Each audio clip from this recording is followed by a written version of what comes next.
All too often, we invest in well-resourced communities that already have existing infrastructure and human capital to address current concerns, rather than imagining the possibilities of creating prosperity in places that need it desperately.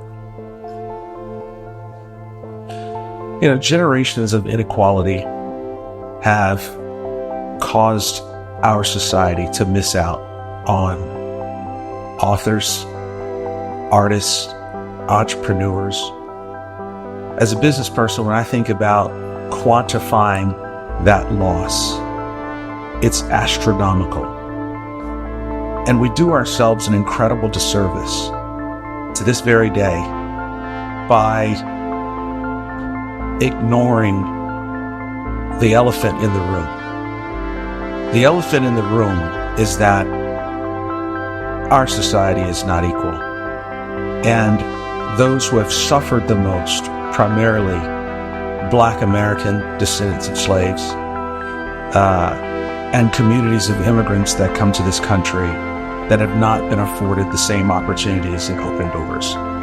We do ourselves a disservice by overlooking them. Isn't it a delicious irony in a country that believes in equality that we can allow de facto inequality to exist as a result of things like legacy admissions, where people who are privileged have always had inordinate access to certain things like schools and jobs. But in that same country, trying to do anything to address the inequality is deemed illegal. We are reinforcing, a lot of ways, the inequality that has existed for generations by saying that we can't do anything specifically for underrepresented groups. And to that logic, I say, that's crazy. I believe we can do something, and we should do something. Despite what the naysayers say, there are people in forgotten towns, like my hometown of Walterboro. There are people all across the United States that don't have access to opportunity. And it's incumbent upon us in corporate America to see them and to do something to help. I started writing back in 2019 when the COVID pandemic became a thing. I was leading an organization, a legal organization at the time, and my people were going through a lot. And all of a sudden, what became important as a leader was not metrics. It was being there for people through their challenges and trials. And quite honestly, that's always the case. People want to know if you care about them. So I began journaling. I had a number of employees that lost family members, and it was incumbent upon me to step in at that time to be support for them. And I began thinking about leadership more broadly and what it means for us as leaders to be there for our people, and what it means as organizations to be there for communities. And I got on this topic of conscientiousness and the importance of conscientiousness to the survival of business now and in the future. And that was the beginnings of this book. The journal entries that I wrote became chapters. The ethical imperative had to be the name of the book, because at bottom, the most important principle we can operate with today is to center people in all of our decisions. That is the ethical imperative. There are a lot of ways that we can parse out what that looks like depending on the circumstances of the organization. But COVID, I think, recentered us as an organization.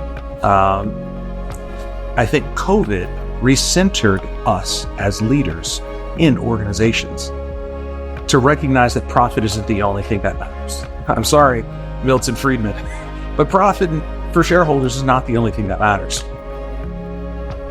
And often, I think we discount the importance of those lessons that we have from home.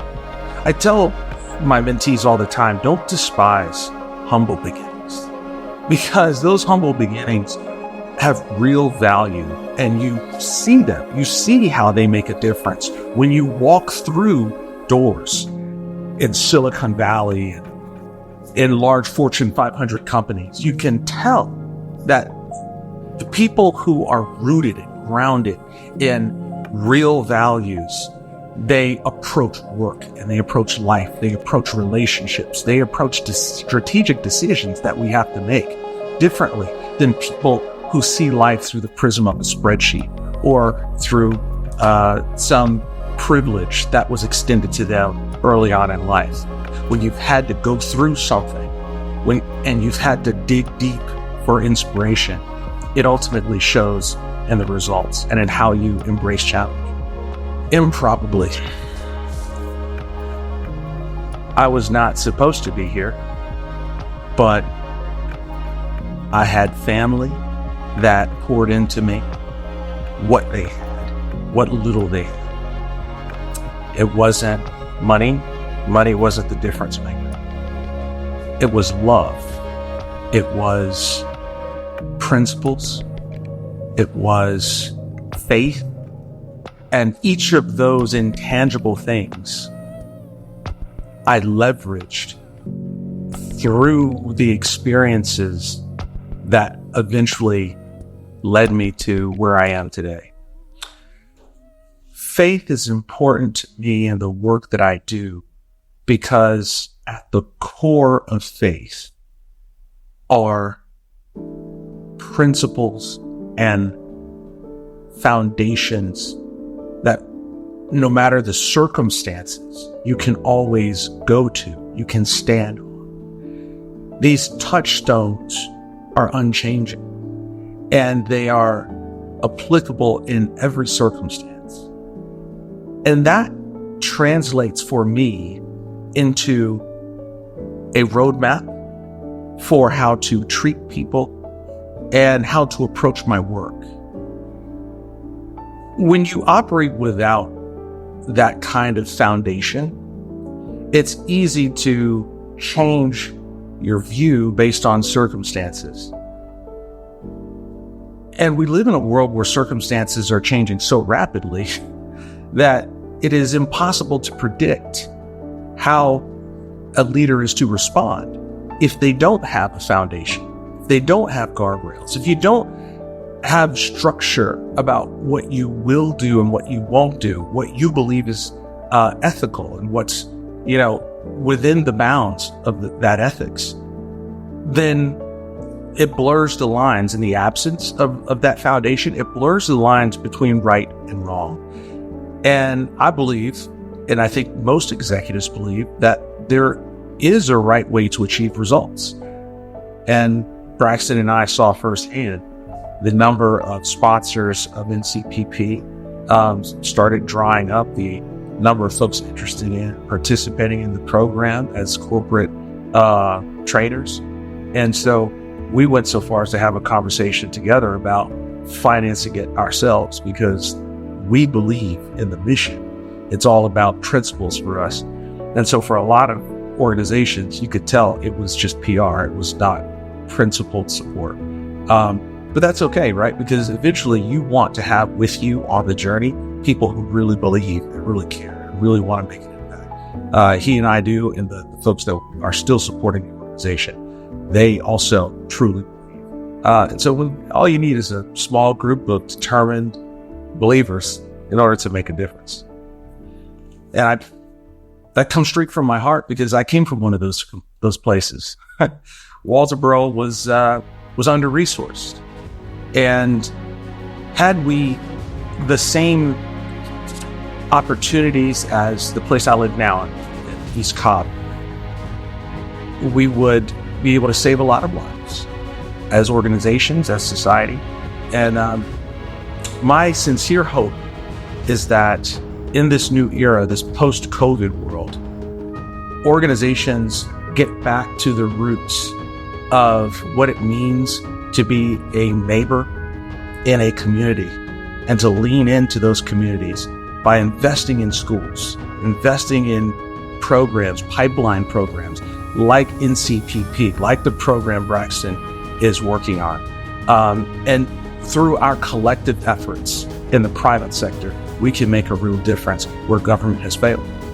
And so I see myself as being kind of like Samson standing between two pillars, or Hercules trying to hold open a door.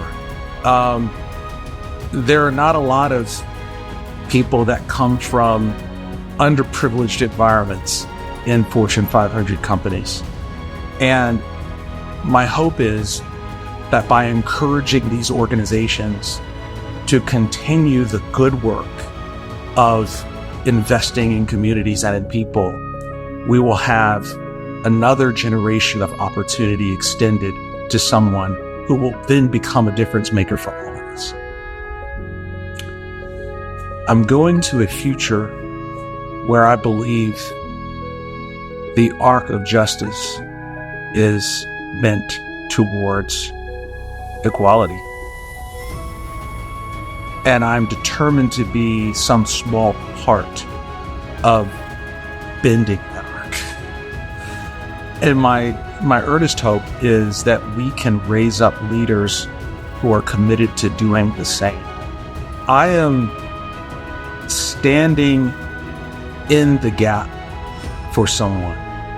I don't know who that person is, but I have to imagine that that person is someone like me when I was growing up, playing on the train tracks because we didn't have a playground, without any clue about where my life would take me. And I'm standing in the gap for them because the doors of society are starting to close. And mobility, economic mobility, access to opportunity, all of these things are becoming harder and harder to extend to people who don't already have that privilege. For so long, I think organizations have held on to things that really didn't matter. And coming out of the COVID pandemic, we're now recalibrating to become more thoughtful about the importance of meaning and inspiration to our employees and the work that they do, but also taking care of the entire life cycle of an employee. It's not just about someone coming in and punching a clock, but knowing who they are and what they're going through, injecting the humanness of the experience into our work is now the most important principle that we can understand as leaders. You know, it's one thing to pay lip service to the support of something, but when, the rubber meets the road, when things get tough, that's when you find out the people who truly support what, they put the money where their mouth is. And so we are seeing now a great sifting in the marketplace. You have organizations that are driven by principles and beliefs, and those organizations, despite what the law says, despite what support is out there in the media, they are truly engaging on issues that matter, issues of equity, issues of inclusion across communities. And those who don't, they're retreating. I'm Andrew Cooper from Walterboro, South Carolina. I'm Associate General Counsel for Strategic Transactions and Patent Acquisitions at Meta Platforms, Inc.